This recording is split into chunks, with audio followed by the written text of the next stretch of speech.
बख्शी साहब ने पूरे देश में बिना किसी से कहे हुए, बिना किसी संगठन से जुड़े हुए, बिना किसी राजनीतिक दल की मदद लिए हुए गए और हर कॉलेज में यही बातें जो मैं कह रहा हूं ये कही। इसलिए मुझे यकीन है सरकार बदले न बदले, अगर समाज बदल गया तो हजारों साल तक 2014 पैदा होते रहे।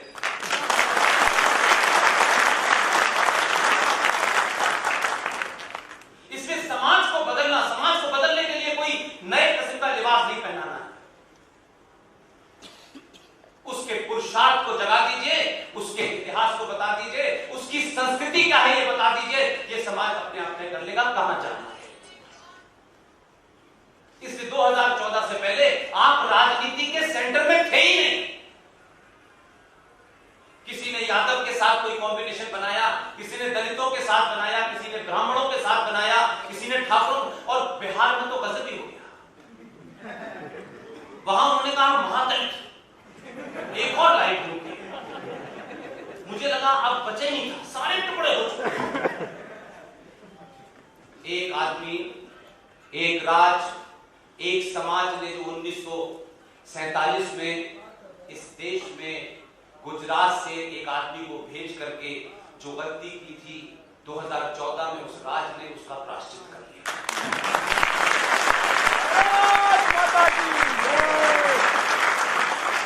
और जब समाज अपने आइकॉन के पीछे खड़ा होता है, बदलाव आपके सामने है, इसे पॉलिटिकल एंगल से मत देखिए। आपके अंदर जब ये बोध हुआ कि हम हैं कौन यार, हम 500 साल तक लड़ाई लड़ेंगे, 200 साल तक कोर्ट में मुकदमा होगा, और कुछ लोग बगैर ये सोचे, क्योंकि हमें ये बता दिया गया, एक पिताजी जो हमारे थे नहीं वो बताए ये आपके पिताजी, मानो इनको पिताजी। और उन पिताजी ने कहा कि आपको अहिंसक और टॉलरेंट रहना है, आपको अहिंसक नहीं होना, इंटॉलरेंट नहीं रहना। लेकिन अपनी बीवी के साथ अफ्रीका में उस दौर में जो पॉटी का सिस्टम होता था, उसमें पॉटी करने के बाद उसको बाहर फेंका जाता। उनकी अपनी पत्नी ने जब उनसे शिकायत की कि मैं अंग्रेजों की पॉटी बाहर नहीं फेंकूंगी, वही जो अहिंसा के पराकाष्ठा पे थे, उन्होंने अपनी बीवी का हाथ पकड़ के घर से बाहर निकाल दिया। उस बीवी ने रोते हुए कहा कि मैं इस देश में कहां जाऊंगी, आप क्या मुझे इसीलिए लाए थे? जो अपनी बीवी के इस बिहेवियर के प्रति टॉलरेंट नहीं था, उसने देश को कहा कि आप टॉलरेंट हो जाइए। आप श्रद्धांजलि की हत्या को इसलिए एक्सेप्ट कर लीजिए कि जो रशीद ने मारा है उसमें गलती श्रद्धांजलि की है, रशीद की नहीं। इस पूरे समाज के पुरुषार्थ को समाप्त कर दिया। इसलिए ही ऐसे लोग शिक्षा व्यवस्था में बैठाए गए जिन्होंने कहा Shivaji is a mountain rat, एक पहाड़ी चूहा। ये किताब आज पढ़ रहे, अभी हटी नहीं है।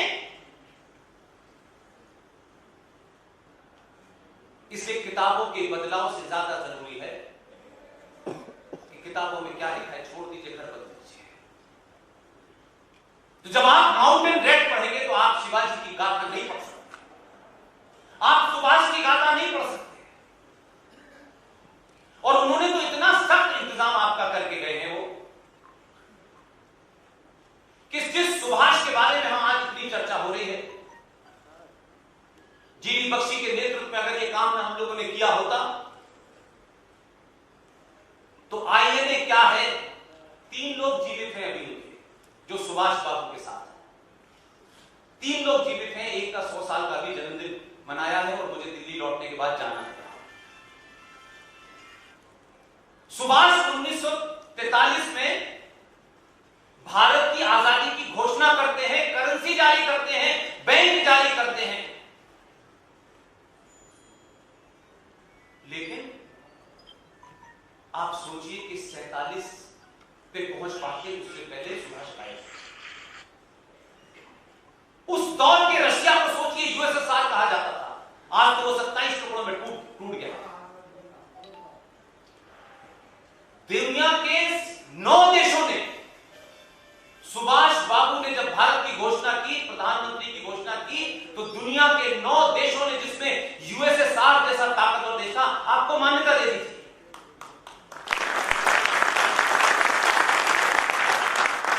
लेकिन नहीं, कुछ बुज़दिल, डरपोक, लालची, कायर और झूठे मक्कार लोगों ने सुभाष को समाप्त कर दिया। सन 1958 तक सुभाष बाबू के घर की जासूसी होती थी, उनके वंशज जिंदा हैं। इस देश में नेहरू या गांधी बनना बहुत आसान है, बहुत आसान है। अगर मुश्किल है तो गॉड से बनना मुश्किल है।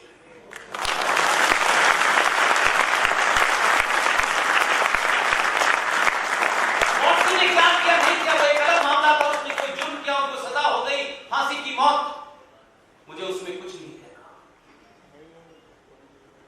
लेकिन गॉडसे का निजी क्या था गांधी को मारने का?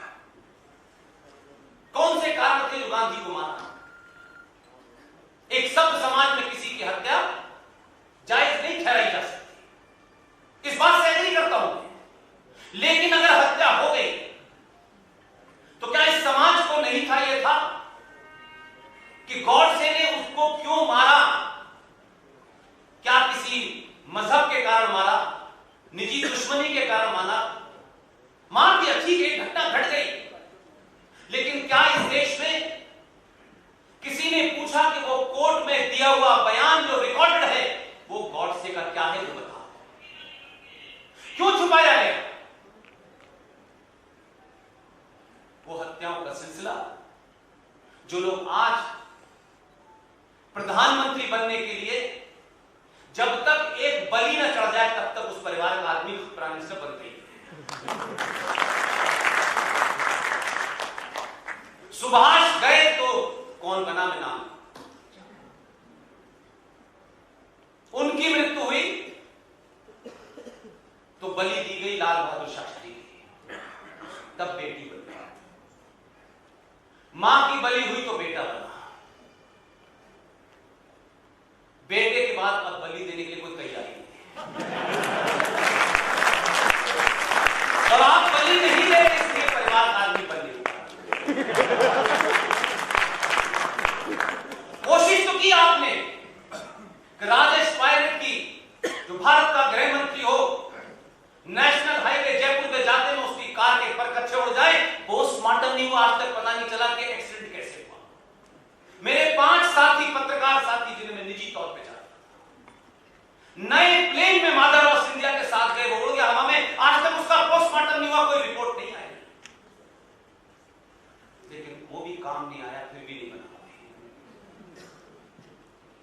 इसलिए आपने बदलाव किया, आपको अपने होने का डॉट बराबर सिर्फ एहसास हुआ है। आप एक डॉट बराबर बदले हैं अभी, जो आपकी हजारों साल की संस्कृति है, अगर उसका 10% हो गया तो जो 15 मिनट का टाइम मांगते हैं उनका पता ही नहीं।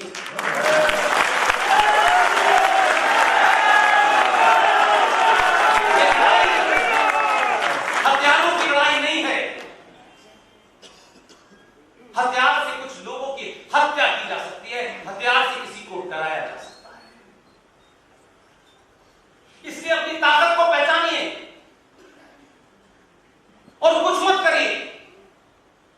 जो ब्राह्मण है वो ब्राह्मण रहे, जो ठाकुर है वो ठाकुर रहे, जो यादव है वो यादव रहे।